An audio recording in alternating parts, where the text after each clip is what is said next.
19h45 sur la télévision Labari. Monsieur, dames, bonsoir et bienvenue à cette édition d'information. Veuillez nous excuser pour ce retard indépendant de notre volonté.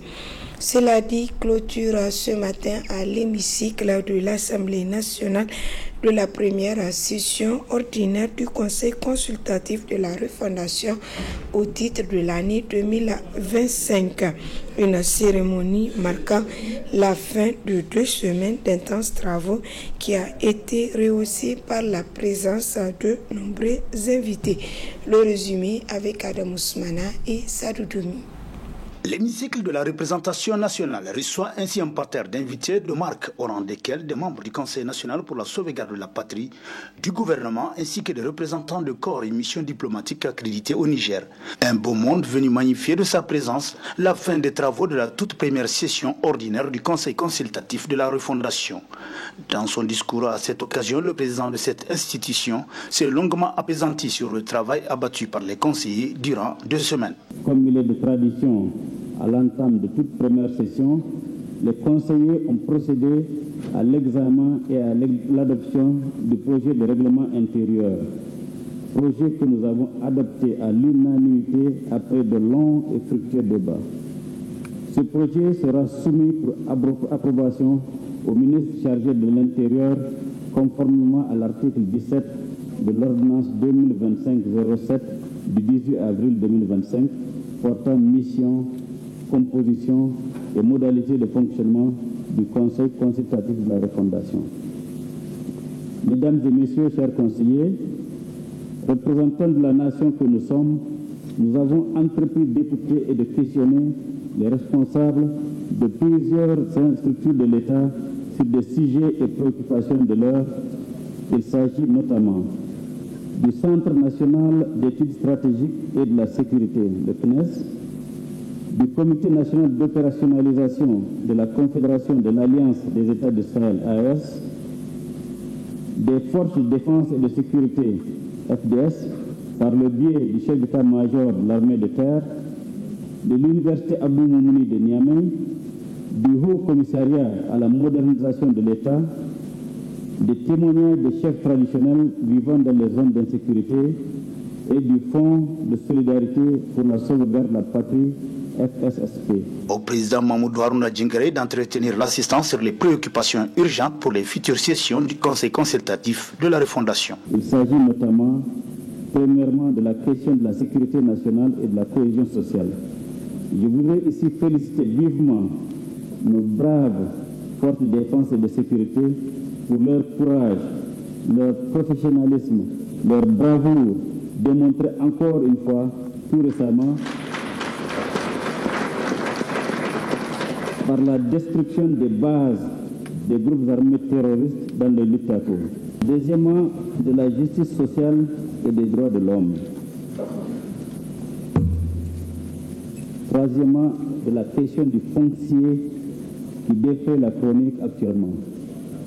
Quatrièmement, du respect scrupuleux des textes législatifs garant de la bonne gouvernance. Cinquièmement, des préoccupations de la jeunesse et de la femme. Sixièmement, de la cherté de la vie. Septièmement, de la santé et de l'éducation, tout en souhaitant une très bonne réussite aux examens de fin d'année à nos enfants.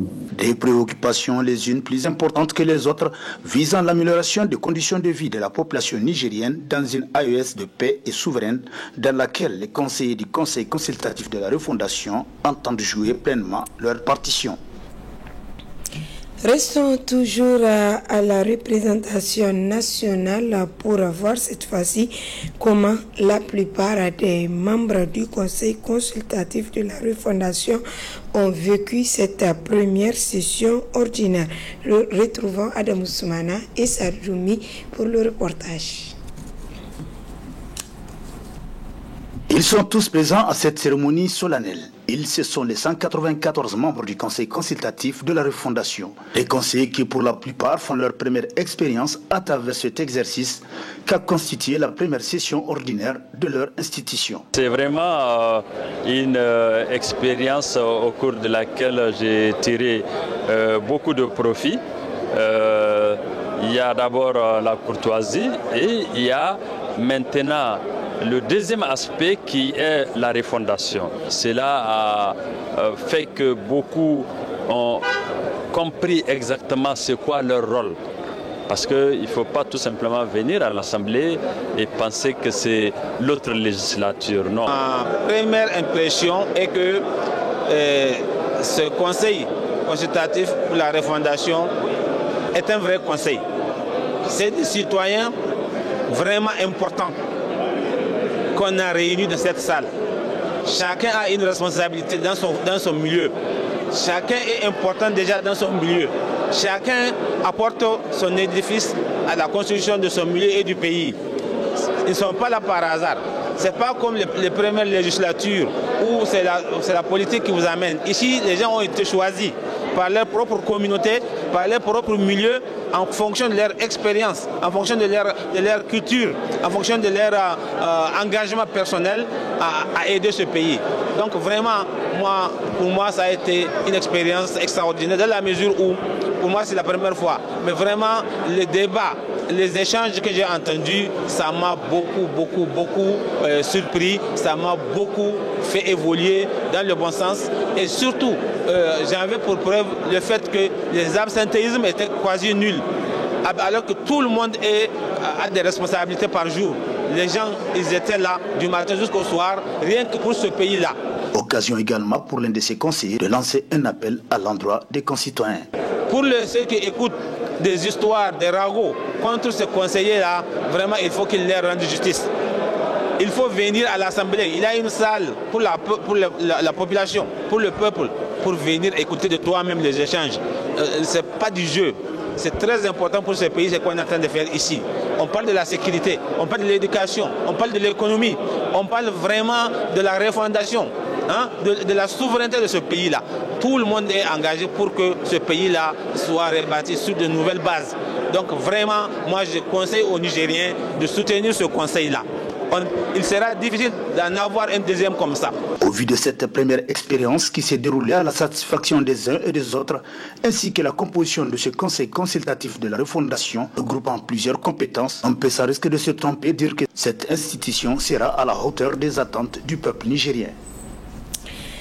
La saison des pluies s'installe progressivement dans le pays avec elle Niamey, la capitale, réunie avec l'impraticabilité des voies pour les usagers de la route. Certes, de nos jours, les autorités investissent beaucoup pour y remédier, comme en témoignent les différents chantiers à travers les grandes villes du pays. Cependant, beaucoup reste à faire et après la pluie, c'est un parcours de combattant pour les usagers de la route dans plusieurs quartiers. Le reportage avec Ismaël Moumouni Moussa et Aboubakar Souley.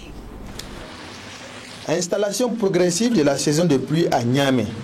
Il suffit de premières précipitations pour mettre à nu le mauvais travail effectué sur certaines voies bitumées de la capitale.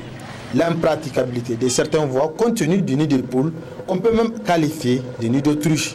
Une situation qui n'est pas sans conséquence pour les usagers. Allah il faut ndaw kalsuru la kalsuru nongo kulno ba nongo kulno surtout fondo no dar kan ay waskana hare mono sa. Emprunter cette voie relève d'un parcours de combattants compte tenu des nids de poules. Elle nous cause d'énormes casse-têtes. Nos voitures sont toujours en panne et même nos clients ne sont pas épargnés par ce calvaire.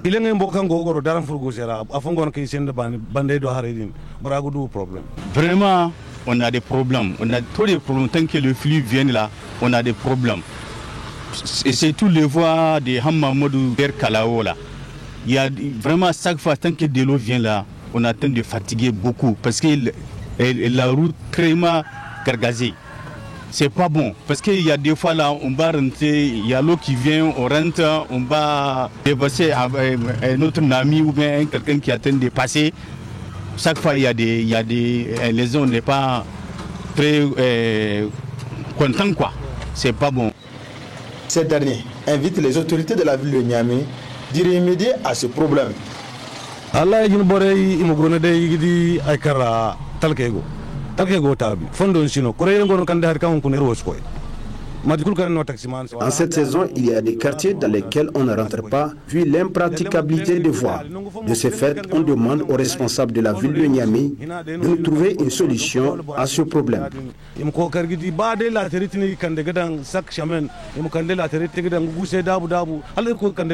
Manque de volonté ou une équation impossible à résoudre par les responsables de la ville de Niamey. En tout cas, à chaque saison pluvieuse, c'est le même calvaire pour les usagers de certaines voies. Un mot du sport pour clore cette édition dans le cadre de la 3e édition de la Coupe IFOAB Ghana 2025. Le Niger U20 a affronté son homologue du Togo hier pour son premier match. Victoire du Niger par un score d'1-0. Suivant Abdraman Issa Mega, il est le sélectionneur du Niger. D'abord, je dirais félicitations à l'équipe du Niger qui s'est bien comportée et qui a gagné son premier match. Et ça a été un match très difficile pour nous parce qu'il y avait en face un adversaire de taille, un adversaire qui avait de très bonnes individualités, un bon collectif aussi. Donc ils nous ont vraiment créé beaucoup de sueur froide. On a su résister et sur une balle arrêtée, on arrive à marquer un acquis qu'on a su garder jusqu'à la fin du match. Oui, je pense que le Togo ne s'est pas créé beaucoup d'occasions. Mais ils avaient cette possession parce que c'était une équipe vraiment joueuse. Au vu du résultat, je pense qu'on peut se réjouir. Et si on tient compte aussi des faits de jeu, je dirais qu'il y a un pénalty non sifflé pour l'équipe du Niger. Et sur une situation aussi de notre excentré Latif, sur une passe en retrait, notre attaquant Fessal s'est retrouvé face au but. On pouvait scorer. Mais comme je l'ai dit précédemment, on se réjouit de ce résultat et ça nous permet de rentrer de plein pied dans le tournoi. Oui, on va pérenniser nos acquis. Je pense qu'on a eu une équipe rigoureuse et défensivement. On va s'appuyer sur ça pour affronter la Côte d'Ivoire, je dirais l'une des meilleures équipes de ce groupe. Donc nous allons nous opposer et les quelques occasions qu'on va se créer, on va essayer de les mettre au fond. Point final de cette édition. Merci à vous de l'avoir suivi et restez en compagnie des programmes de la télévision Labari.